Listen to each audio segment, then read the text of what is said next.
بسم اللہ الرحمن الرحیم۔ رسول کریم صلی اللہ علیہ وسلم نے فرمایا، کسی شخص کے لیے جائز نہیں کہ اپنے کسی بھائی سے 3 دن سے زیادہ کے لیے ملاقات چھوڑے، اس طرح کہ جب دونوں کا سامنا ہو جائے تجھے بھی منہ پھیر لے اور وہ بھی منہ پھیر لے، اور ان دونوں میں بہتر وہ ہے جو سلام میں پہل کرے۔ رسول اللہ صلی اللہ علیہ وسلم قبیلہ انصار کے گھرانے میں ملاقات کے لیے تشریف لے گئے اور انہی کے جہاں کھانا کھایا۔ جب آپ واپس تشریف لانے لگے تو آپ کے حکم سے ایک چٹائی پر پانی چھڑکا گیا اور ان حضرت صلی اللہ علیہ وسلم نے اس پر نماز پڑھی اور گھر والوں کے لیے دعا کی۔ سلام میں معاہدہ حلف کی کوئی اصل نہیں۔ انس رضی اللہ عنہ نے فرمایا کہ ان حضور صلی اللہ علیہ وسلم نے خود قریش اور انصار کے درمیان میرے گھر میں حلف کرائی تھی جب رسول اللہ صلی اللہ علیہ وسلم طائف میں تھے۔ فتح مکہ کے بعد تو آپ نے فرمایا کہ اگر اللہ نے چاہا تو ہم جہاں سے کل واپس ہوں گے۔ آپ کے بعض صحابہ نے کہا کہ ہم اس وقت تک نہیں جائیں گے جب تک اسے فتح نہ کر لیں۔ ان حضرت صلی اللہ علیہ وسلم نے فرمایا کہ اگر یہی بات ہے تو کل صبح لڑائی کرو۔ بیان کیا کہ دوسرے دن صبح کو صحابہ نے گمسان کی لڑائی لڑی اور بکثرت صحابہ زخمی ہوئے۔ ان حضرت صلی اللہ علیہ وسلم نے فرمایا کہ انشاءاللہ ہم کل واپس ہوں گے۔ بیان کیا کہ اب سب لوگ خاموش رہے۔ اس پر ان حضرت صلی اللہ علیہ وسلم ہنس پڑے۔ حمید نے بیان کیا کہ ہم سے سفیان نے پوری سند خبر کے لفظ کے ساتھ بیان کی۔ میں رسول اللہ صلی اللہ علیہ وسلم کے ساتھ چل رہا تھا۔ آپ کے جسم پر ایک نجرانی چادر تھی جس کا حاشیہ موٹا تھا۔ اتنے میں ایک دیہاتی آپ کے پاس آیا اور اس نے آپ کی چادر بڑے زور سے کھینچی۔ حضرت انس رضی اللہ عنہ نے بیان کیا کہ میں نے ان حضرت صلی اللہ علیہ وسلم کے شان کو دیکھا کہ زور سے کھینچنے کی وجہ سے اس پر نشان پڑ گئے۔ پھر اس نے کہا، اے محمد، اللہ کا جو مال آپ کے پاس ہے اس میں سے مجھے دیے جانے کا حکم فرمائیں۔ اس وقت میں نے ان حضرت صلی اللہ علیہ وسلم کو مڑ کر دیکھا تو آپ مسکرا دیے۔ پھر آپ نے اسے دیے جانے کا حکم فرمایا۔ میں گھوڑے پر جم کر نہیں بیٹھ پاتا تو ان حضرت صلی اللہ علیہ وسلم نے اپنا ہاتھ میرے سینے پر مارا اور دعا کی کہ اے اللہ اسے ثابت فرما، جہاں اسے ہدایت کرنے والا اور خود ہدایت پایا ہوا بنا۔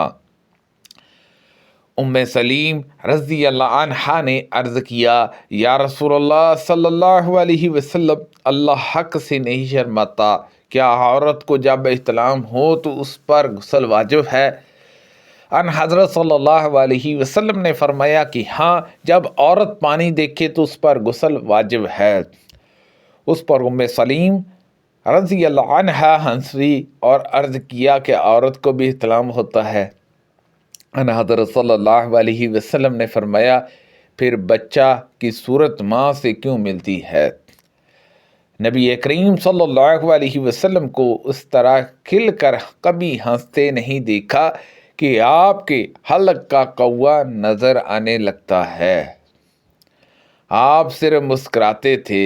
نبی کریم صلی اللہ علیہ وسلم نے فرمایا، بلا شبہ سچ آدمی کو نیکی کی طرف بلاتا ہے اور نیکی جنت کی طرف لے جاتی ہے، اور ایک شخص سچ بولتا رہتا ہے جہاں تک کہ وہ صدیق کا لقب اور مرتبہ حاصل کر لیتا ہے، اور بلا شبہ جھوٹ برائی کی طرف لے جاتا ہے اور برائی جہنم کی طرف، اور ایک شخص جھوٹ بولتا رہتا ہے جہاں تک کہ وہ اللہ کے جہاں بہت جھوٹا لکھ دیا جاتا ہے۔ رسول اللہ صلی اللہ علیہ وسلم نے فرمایا، منافق کی 3 نشانیاں ہیں، جب بولتا ہے جھوٹ بولتا ہے، جب وعدہ کرتا ہے تو وعدہ خلافی کرتا ہے، اور جب اسے امین بنایا جاتا ہے تو خیانت کرتا ہے۔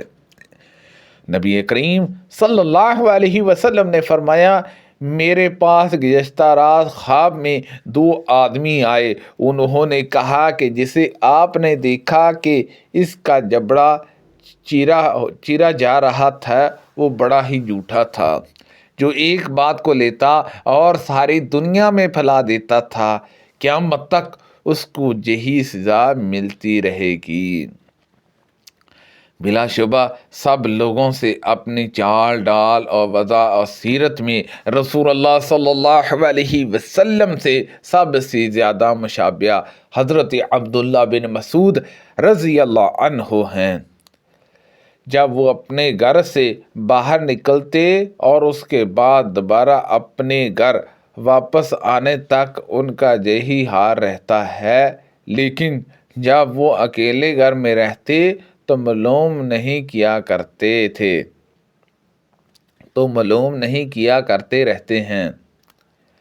عبداللہ بن مسعود رضی اللہ عنہ نے کہا بلا شبہ سب سے اچھا کلام اللہ کی کتاب ہے اور سب سے اچھا طریقہ چال چلن حضرت محمد صلی اللہ علیہ وسلم کا طریقہ ہے۔ نبی کریم صلی اللہ علیہ وسلم نے فرمایا کوئی شخص بھی یا کوئی چیز بھی تکلیف برداشت کرنے والی جو اسے کسی چیز کو سن کر ہوئی ہو اللہ سے زیادہ نہیں ہے۔ لوگ اس کے لیے اولاد ٹھہراتے ہیں اور وہ انہیں تندرستی دیتا ہے، بالکل انہیں روزی بھی دیتا ہے۔ رسول اللہ صلی اللہ علیہ وسلم نے جنگ حنین میں کچھ مال تقسیم کیا، جیسا کہ آپ ہمیشہ تقسیم کیا کرتے تھے۔ اس پر قبیلہ انصار کے ایک شخص نے کہا کہ اللہ کی قسم اس تقسیم سے اللہ کی رضامندی حاصل کرنا مقصود نہیں تھا۔ میں نے کہا کہ یہ بات میں ضرور رسول اللہ صلی اللہ علیہ وسلم سے کہوں گا، چنانچہ میں ان حضرت صلی اللہ علیہ وسلم کی خدمت میں حاضر ہوا۔ ان حضرت صلی اللہ علیہ وسلم اپنے صحابہ کے ساتھ تشریف رکھتے تھے۔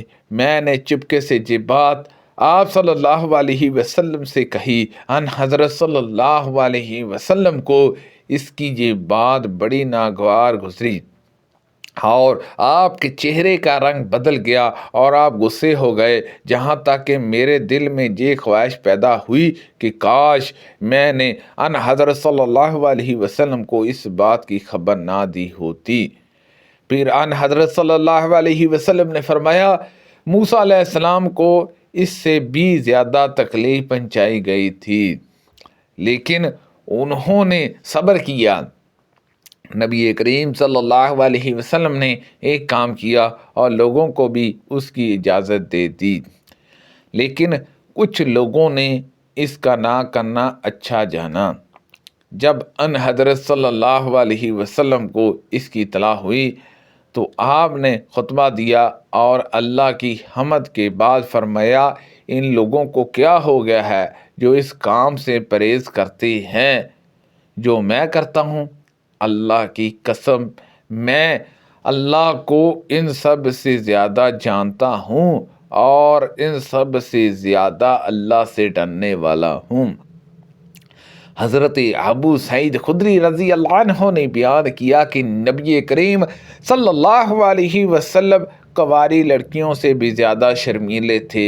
جب آپ کو کوئی ایسی چیز دیکھتے جو آپ کو ناگوار ہوتی تو ہم آپ کے چہرہ مبارک سے سمجھ جاتے تھے۔ سبحان اللہ عز و جل۔ اللہ پاک سے دعا ہے کہ اللہ پاک ان حدیثوں پر عمل کرنے کی توفیق عطا فرمائے۔ اللہ پاک ہم سب کو صحت و تندرستی عطا فرمائے۔ کوئی غلطی کوتاہی ہو گئی ہو اللہ پاک معاف فرمائے۔ صدقہ جاریہ سے زیادہ لوگوں تک شیئر کیجیے۔ آمین بجاہ النبی الامین صلی اللہ علیہ وسلم۔